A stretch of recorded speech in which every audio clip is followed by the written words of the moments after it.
Welcome to the Mystic Access Podcast, where the magic is in learning.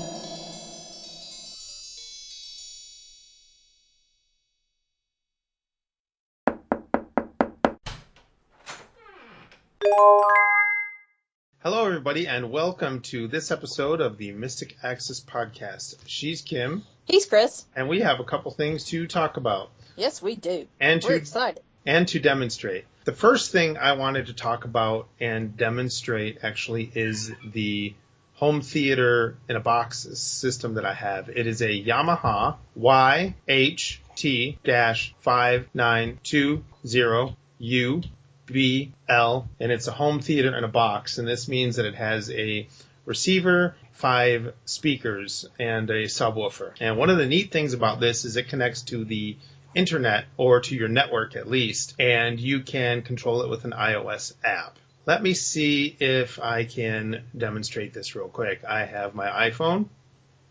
756. AV controller, device select. And there's an AV controller app. It's from Yamaha. And I'm going to just swipe through it real quick. More info button. There's a more info button. Yamaha living room stereo, RX-V479-192.168. That's the Yamaha living room stereo. That's what I called it. And that's its IP address, isn't it? Yes, that's its IP address. So that tells me that it is online. So if I had multiple stereos that I could control, or multiple DVD players, Blu-ray players that this app supports, It's only a matter of time, folks. I've already got one. That's for a different podcast. That's an LG. It's another. It's a Blu-ray player that you can use with a different remote app, and it can control your Blu-ray player. Let's double tap this. Screen dimmed. Back button. Now it says back, and then we have Yamaha living room stereo. Power off button. Power off. Jimmy Olsen's iPhone button. That's the name of my iPhone. Input button. That's the input button. Apple TV. And it's on Apple TV, which you can name the controls. So instead of it being HDMI 1, HDMI 2, HDMI 3, and you not knowing what it's connected to, you can rename them. So let's actually swipe back to Input. Jimmy Olsen's power off button. Power off, and then we're going to double tap. Power off. And now the stereo is on, or should be on. Jimmy Olsen's power on button. Yes, it is on. And let's see if we can. Jimmy Olsen input button. There's input. Apple TV. Apple TV. DSP button. Sci-fi. Sci-fi button. -50.0 dB button. Mute off button. Volume down button. -50.0 dB. Volume up button. Let me press and hold the volume button.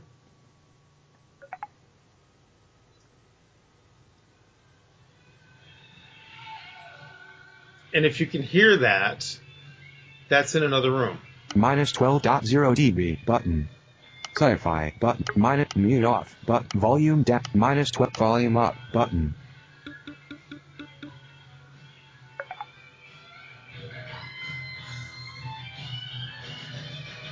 Mute off button. Volume down. -4. Volume up.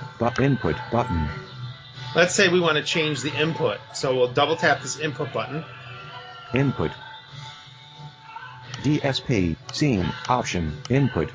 DSP, scene, option, C, D, in, out, C, D, in, volume up. Mute, sci-fi, D, Apple, input, AUX, audio 2, AUX, button. Here are all my audio inputs, the aux. Audio 2, audio button. 2. Audio 1, AV4, button, AV3, AV2, AV1, HDMI 6, HDMI 5, HDMI 4, Apple TV, button, Amazon Fire TV, tuner, button, USB, button, Bluetooth, button, Net Radio, button, server, button, MusicCast link, button, Spotify, button. So you can actually connect your Spotify account to the stereo and play your Spotify account with the stereo. I have not actually done that, but it can be done. Blu-ray player, button. There's the Blu-ray player, so if I double tap this, Blu-ray player, it's now -4.5 dB the input button. to the Blu-ray player, and that allows me to not have to go over to the stereo, because there's only 2 buttons on the stereo to control your input. So you would have to remember that you were on the Blu-ray player, and if you wanted to get to the Fire TV, you would have to go 1, 2, 3, 4, 5, 6 in one direction, or 4, 5, 6 different presses in the other direction. So this allows you to directly navigate to whatever you want. Now, let's go back to the input. Input button. Input. Input. Audio to AV1 HE Apple TV Amazon Tuner Tuner. Go to button. Tuner. 106.5 That's the radio station. So now, megahertz button. Tuning reset tuning button. Tuning reset button. Numeric keypad button. AM/FM. they must have changed this since I was playing with it. It looks like you can enter your stuff in with a numeric keypad. Let's try it. Numeric keypad button. Numeric back button. 5, dip 4, dip 3, 5, 6, 7, 8, but 9, button, 9, 8, button, 8, 7, 6, 5, button, 5, dip 0, C, 9, 8, 7, 6, 5, 4, 2, 1, FM, AM, megahertz, 90, tuner, 98.5, 98. Tuner. Tuner, back, button, Mac AF 1, 2, 3, 4, 5, 6, 8, 9, ENT, button, ENT, back, button. And then we enter. There we go. Now we've changed to another different radio station. Reset tuning, button, numeric keypad, button, That's numeric cool. back, button. I didn't realize you could do that. 5, dimmed, Let's button. see. We'll 4, do 3, dip 2, 4, 5, 6, 7, 8, 9, button, 9, 8, 7, 6, button, 6, 5, 4, 3, 2, 1, button, 1, dip 8, 9, 0, ENT, ENT, 0, ENT, ENT, back, button. Change the song. I'm not a Taylor Swift Yamaha fan, Living but Room those Stereo videos are coming out. FM 96 F Yamaha Living Room back. Let me button, see. Back. He's gonna torture Input me. Watch. FM. Yes, I am. Yamaha Living Room Let's see. input Listen. 96 megahertz. Tuner button. Tune reset tuning button. Numeric key DSP 5C AM slap 1 power on. Jimmy Oles page minus mute volt minus volume in DS input button input. Mute button. Spot blue edit Jimmy cloak less AM slap 551 AM edit blue spot button music serve network blue US tuner Amazon Fire Apple TV button. Go back Apple to the Apple TV. TV. Input button. And there we go. Jimmy Olsen Yamaha Living Room's power on button. Power on. And I just turned the stereo off. One of the neat things about the stereo is that you can tell it to turn on at a certain volume level. So, for example, that thing was pretty loud when I turned it off because I'm in another room. So when I turn it back on, it's going to come off very, very low so that you don't wake up your neighbors at 6 in the morning if you want to listen to the radio because you forgot that you were blasting it at 9 o'clock at night and it would come on blasting. So I think that's a really neat feature.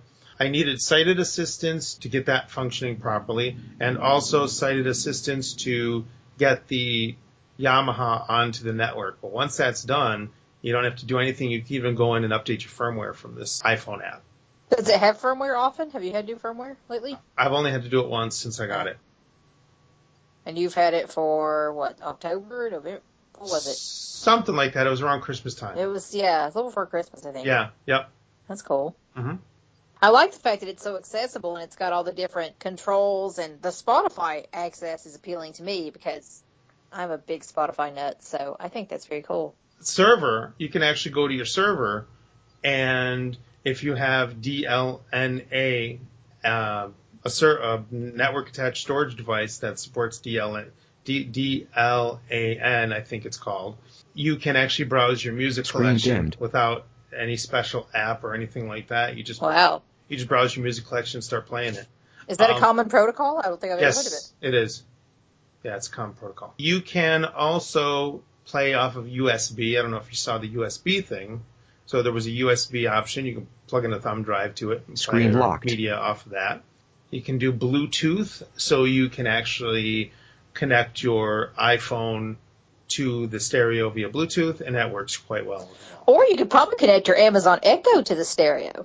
Actually, yes, you could. You could connect your dot to the stereo, sure, without using the cable. So you could do it that way. So that's pretty cool. Do you have any other questions about it?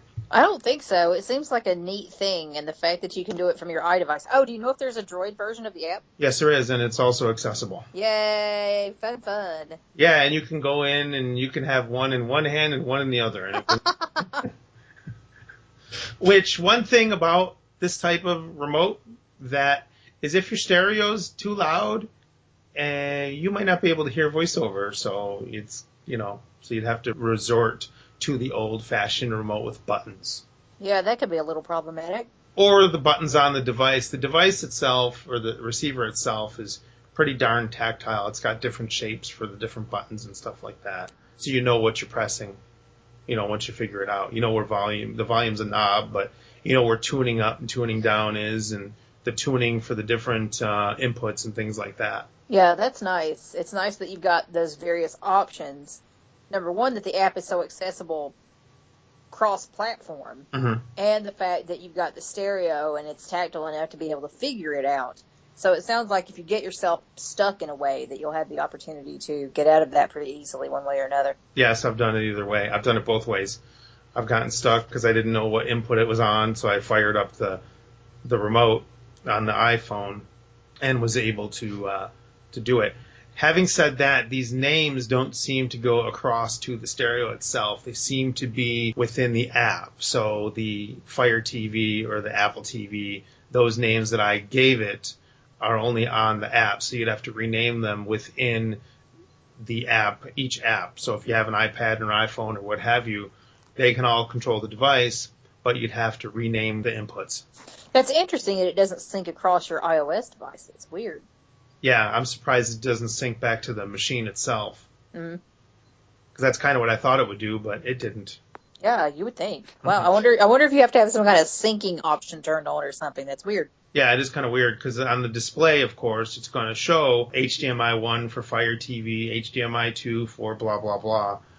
So it's not going to show visually what I name them, which is unfortunate. Yeah, definitely. Mm-hmm. As far as our next topic, it was May 18th, 2015 when we appeared on Tech Talk and announced the stream tutorial to the world. Yes, it was officially done the day before, and we will never forget that Monday of the 18th because it was the Monday from hell. And we often laugh about it now because everything that could go wrong that day did. Exactly. So it was quite an adventure trying to get shopping cart ready and trying to get all the last minute things finished and hoping that you're ready to launch by the time that night shows up and by the time we're on at 8 p.m.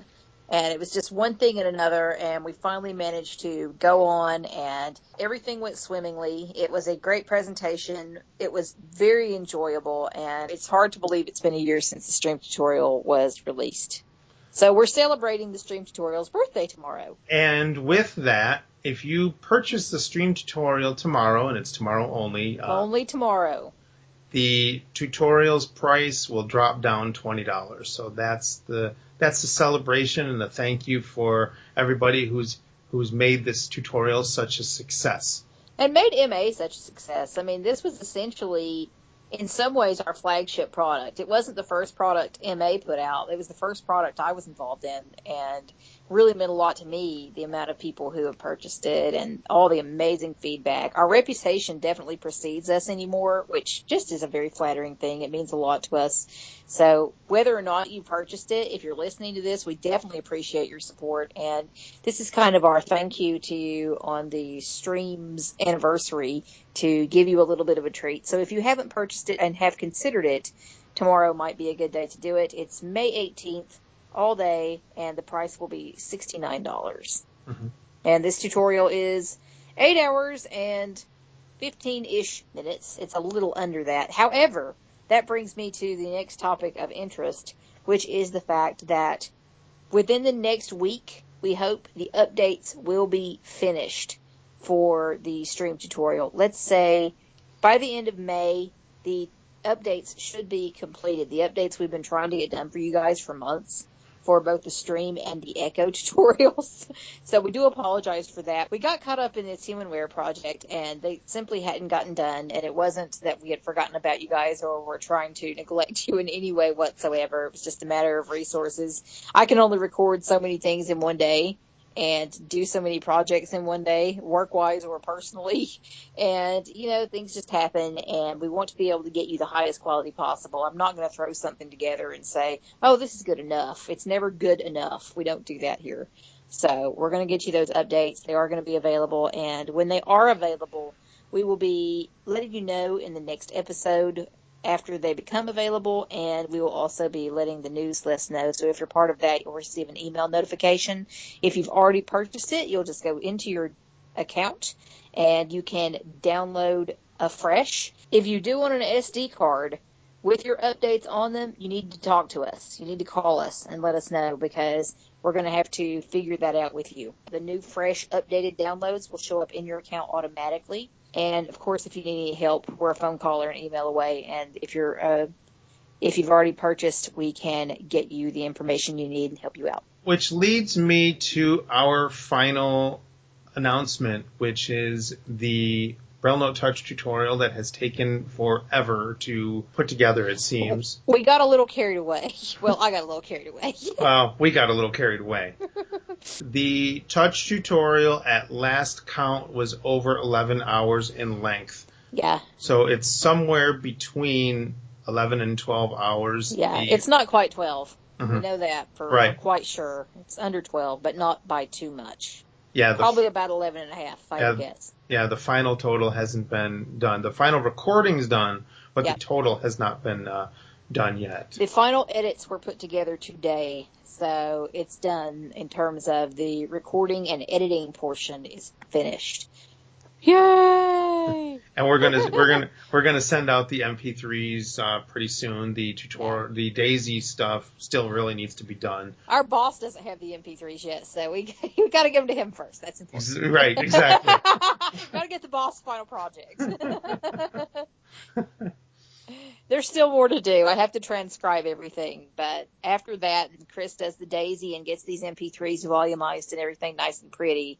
Then that aspect of it will be put to bed. So I can't tell you how proud I am of it and how excited I am about the fact that it is almost ready for you guys to listen to. It has been a mammoth undertaking, and it really became more than we thought, even in this last week. I mean, it's been absolutely insane. So if I'm quieter than usual around MA land in the next few days, you will know that it is probably because I am in a nice, blissful coma somewhere, enjoying a well-deserved little rest from all the craziness that has come through the recording and editing of this tutorial.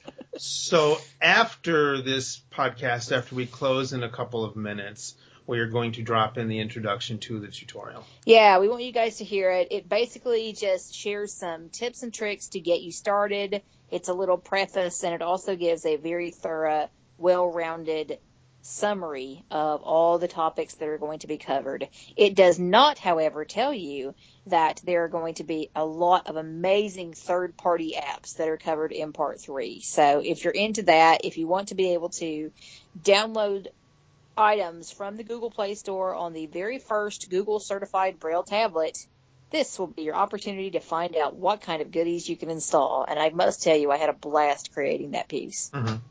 It was so much fun. One more final thing that Kim wanted to talk about really quickly, and that is upcoming summer projects. Yeah, there's several things on the horizon. The first one that's going to be covered and dealt with, I'll be starting it probably in a couple weeks, will be the Kindle Fires. The latest edition or generation of the Kindle Fires. That's going to be a very exciting project. It's probably going to take me a few weeks to do it because, admittedly, my poor little Kindle has been neglected, sadly. Wonder why. Yeah, I'm not quite sure why. I wonder would I have time to play with it. But that's going to be the first thing that's coming up. A couple other things I do want to mention that will be coming up over the course of the summer. I've been asked multiple times, and we've both been asked multiple times for the creation of some beginner tutorials for iOS in particular. Android may be coming in future as well, but I can't give you specifics on that. But I have decided to record an iOS beginner's tutorial the Mystic Access way, which hopefully means it will be one of the best ones you've ever heard. And we really hope so, and I'm kind of looking forward to it. I'm already planning it in my head. That will be an upcoming project that will be happening relatively soon in terms of a larger project that will be happening. And another thing that I have planned to do over the course of the summer will be just a basic web navigation tutorial, an internet navigation tutorial for those of you who would like some extra tips and tricks. Perhaps you're beginners, perhaps you've just lost your site, or you are beginning to and you're transitioning, or perhaps you're someone who is simply not very skilled in terms of your computer usage and would like to become more so with a screen reader. I'm going to give you stuff that is universal between screen readers that you can utilize. We'll talk a lot about headings and links and landmarks and good stuff like that. And I just want to make it an easier process for you. We can do some searches and various things to try to make it easier and less intimidating for you. So those of you who are interested in something like that or would like to become a little more proficient may be interested in that particular upcoming project. And there is more, which I'm not going to say anything about, but there are some smaller ones that will be coming up as well over the course of the summer. And yeah, I won't go any further into anything else that I know I'm going to be doing, but there are a couple. But those are probably the major projects that will be coming up over the course of the summer, with others as well. If you want to be kept up to date in terms of what we're doing and when we're doing them and when they're going to come out and all that good stuff, your best bet is to join our news list. MA-subscribe at mysticaccess.com. You will receive goodies and updates and podcast updates in terms of when new episodes come out. You'll be the first to know about them. And you may also receive exclusive goodies and coupons that are unavailable to anyone else. So the news place is a good place to be. And we do not send many emails. Generally, we don't send more than once every couple weeks. So you won't hear from us too often. I just wanted to thank you all for listening, and have a good evening. And remember, the introduction to the Braille Note Touch audio tutorial is coming up. Thanks, you guys. Bye. Bye. Welcome to Mystic Access, where the magic is in learning.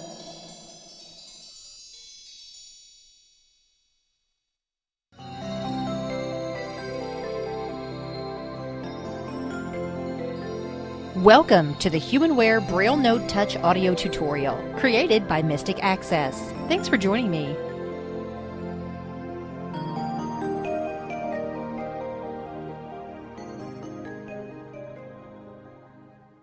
Part 1.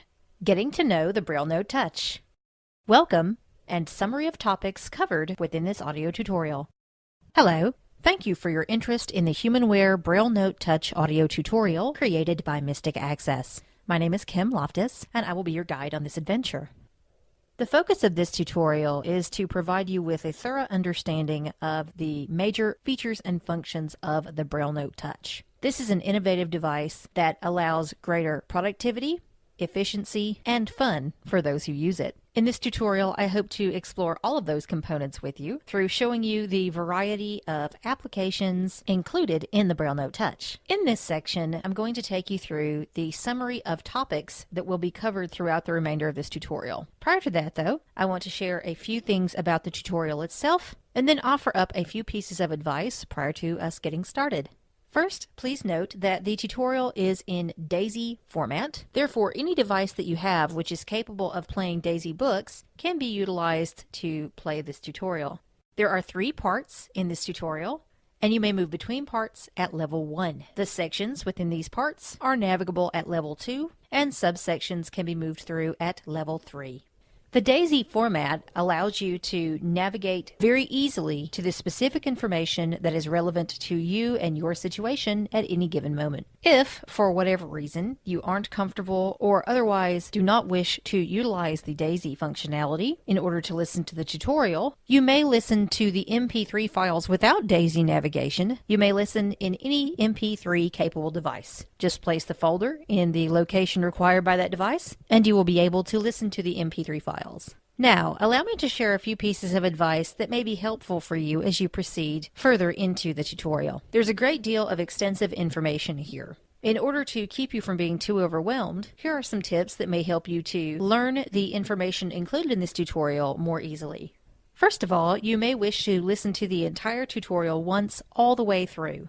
That way you can get an idea of how the Braille Note Touch behaves, what the applications are like, and the variety of circumstances and situations in which certain applications may be useful for you personally. Doing this may also help you to become familiar with some basic commands, functions, and features that may be particularly relevant for you. When you listen to the tutorial for the second time, or if you would like to dive in right away, I encourage you to follow along with me with your own Braille Note Touch. This is particularly useful if you wish to learn to use Touch Braille. You can become familiar with typing in this way, learn basic commands, and discover the responsiveness of the unit firsthand as you follow along. Something else that may be helpful is to ask yourself the following question. What apps are going to be helpful for you personally? Or what functions are most important for you to learn right away? You may wish to tackle these first. Or, if you would rather move chronologically through the tutorial, I encourage you to take a section or two at a time, and no more than that. This way, it will keep your overwhelm and frustration to a minimum. As you become more familiar with the commands, functions, and applications available through your Braille Note Touch, the Braille Note Touch will become easier and more intuitive for you to use. You will also find, as you move through the tutorial, that there are many commands that work the same way within different applications. If you are already familiar with Keysoft, from perhaps having owned other Braille Note products in the past, then the learning curve in this tutorial will not be as steep for you. Also, particularly as we move into Part 3, if you have some familiarity with Android, this will also give you an advantage. If Keysoft and Android are both new to you, however, please don't be discouraged. While there is a great deal to learn, I hope to take you through the basic and advanced functions in a friendly and informal way that will feel comfortable for you. If at any time you are feeling intimidated or frustrated or not quite sure what to do next, just stop, take a deep breath, and perhaps come back tomorrow, or even in an hour. You'll be surprised what a difference that can make. Remember, this is not an exam. You're not being graded on it. While it's important to learn the material, you aren't going to learn as quickly or easily if you're uptight and feeling upset. Take some deep breaths. Try to relax and have fun with it. The more you can view this experience as a game or an adventure or something fun, the easier the learning process will likely be.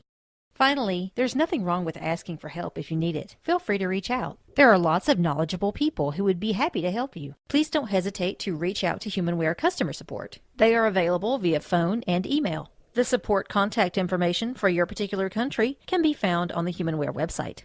Also, please note that while this tutorial is a great method for learning the device at your own pace, there are also forums, Facebook groups, email lists, and podcasts that can assist you in further developing your own learning. Take it slow, don't rush, be thorough, and most importantly, relax and have fun. This is your journey. It's unique to you, and using your touch will be unique to you as well. You may find that I do things in the course of this tutorial that just don't work for you. You may prefer to utilize another method to complete the same task. That's one reason why in the course of this tutorial, I'm going to provide you multiple methods for conducting various tasks. If there is more than one way to do something, I'll tell you about that so that you can choose what works best for you. Now, let's move into a discussion of what's going to be coming up in the course of this tutorial. Again, I encourage you to take it slowly and pick a couple of sections at most to study during the course of a day. There's plenty to learn, and I have every confidence that you can do it. Part 1 is entitled Getting to Know the Braille Note Touch, and that's exactly what we're going to do in the course of this part of the tutorial. In this section, I'm providing you with a summary of topics that we're going to cover and giving you some tips and advice that will assist you as you proceed. In the next section, we're going to talk about the benefits and features of your Braille Note Touch. What makes it innovative? What makes it different than other devices that are out there in the marketplace? In the next section, I'm going to show you how to export material that you may have on a previous generation Braille Note device so that you may continue to use this material on your Braille Note Touch. In the next section, we'll discuss what's in the box, and I will acquaint you with the physical orientation of the Braille Note Touch. In the next section, I'll talk to you about how to best maintain your touch. This will include information on charging your touch, standby mode, and cleaning the Braille cells. In the next section, we'll discuss and explore the two navigation methods utilized by the Touch. These are Touch Braille and Explore by Touch. We'll talk about the differences, and I'll give you a bit of information about how each mode can be useful. At last, in the next section, we'll be actually taking the Touch and getting to hear how it works. In this section, we will be doing the initial setup process, including going through the Keysoft and Android wizards, and I will be showing you how to sign in to Wi-Fi and Google with ease. In the next section, I'll show you how you can power on and off and lock and unlock your Touch, and we will be discussing various ways that you can change your lock screen to suit your personal taste. In the next section, we'll discuss methods for successfully typing on your Braille Note Touch using Touch Braille. We'll discuss some tips and tricks for typing efficiently, utilizing the virtual Braille keyboard. I'll also tell you about other methods that are available for you to type on your Braille Note Touch.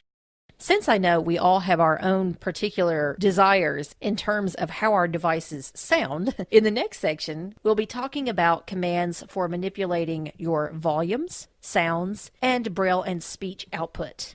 The next section, we'll discuss the visual display and how to use it. After that, I'll be taking you on a tour of the Touch's main menu, and I'll also be showing you some of the huge benefits of using first letter navigation on your Touch. In this section, I will also be showing you how to access recent apps, switch between navigational elements, and some basic navigation commands and tips, which will prove helpful later, and which will assist you in multiple apps. In the next section, we'll talk about ways that you can get help. For instance, if you forget a command, there are easy ways to find out what that command may be.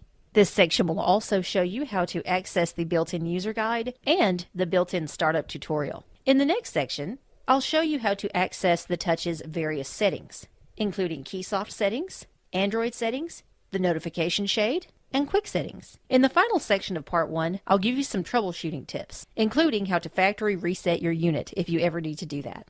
Part 2 will provide a thorough exploration of the many Keysoft applications, most of which are located on the main menu of your Braille Note Touch. In the case of all of these apps, I will thoroughly discuss and demonstrate them for you and show you ways in which utilizing them could prove to be beneficial for you in your own life and work. All of the features of each app will be demonstrated extensively. The apps that we'll be going over include Keyword, Keymail, Keylist, Keyplan, Keyweb, the Victor Reader, Key Calc, Key Files, Key BRF, and Key Updater. In the Key Updater section, I will also show you how to update your Braille Note Touch when new firmware is available for you, and I will talk to you about various ways that you can conduct these updates. Finally, in Part 3, I'm going to show you the amazing world of the Google Play Store. This literally puts millions of apps right at your fingertips, so there are a world of possibilities that you can explore here. After a thorough exploration of the Google Play Store and what's available, and how you can search for, browse, and install apps, I'll take you through a few third-party apps that we've chosen for both productivity and just plain fun. I'm not going to tell you which apps we're going to cover. That will be a surprise, so you'll have to wait and see. Going through this section will not only show you how easy it is to find apps that you want, but it will help you to gain confidence in going into the Play Store and looking for apps that will work well with your particular lifestyle. Part 3 is going to be particularly fun, so I hope you'll enjoy it. At the end of each part, parts 1, 2, and 3, there are going to be 2 special sections. I realize that sometimes when learning a new piece of assistive technology, there is a great intimidation factor. What if it's too overwhelming? What if it's too much? What if I just can't figure it all out? I've been a certified life coach since 2006. And with the knowledge gained in my profession and the many wonderful clients that I have met over the years, I developed these 2 sections that you will experience at the end of each part to give you some tips and tricks to help you to learn to manage your time and learn your assistive technology in a way that is fun, efficient, and most of all, not overwhelming.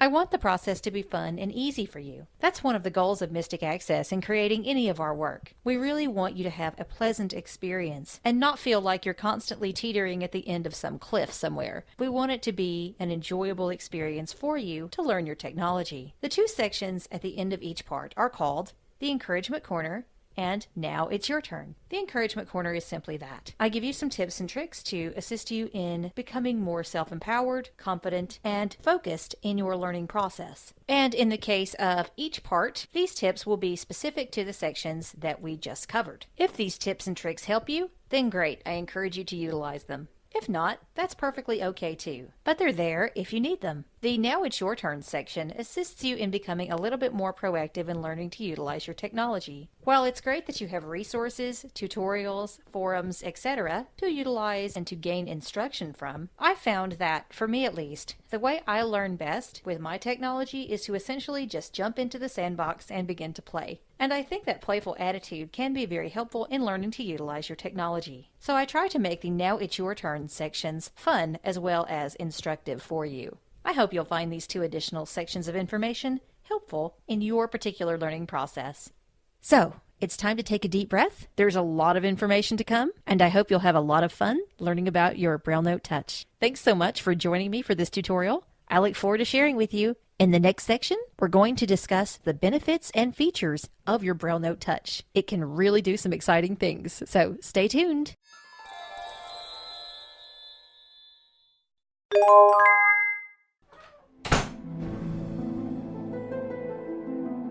The preceding podcast is a presentation of Mystic Access, where the magic is in learning. To contact us, please visit www.mysticaccess.com. Call us 716-543-3323 and press 2 to reach our Mystic Access podcast comment line. Email us at show@mysticaccesspodcast.com and follow us on Twitter at twitter.com/mysticaccess.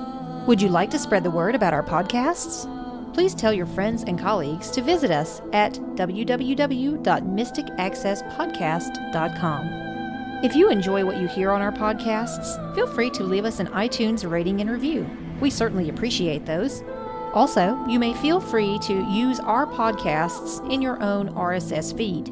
Just be sure that all of our contact information is left intact. Thanks for spreading the word, and thanks for listening.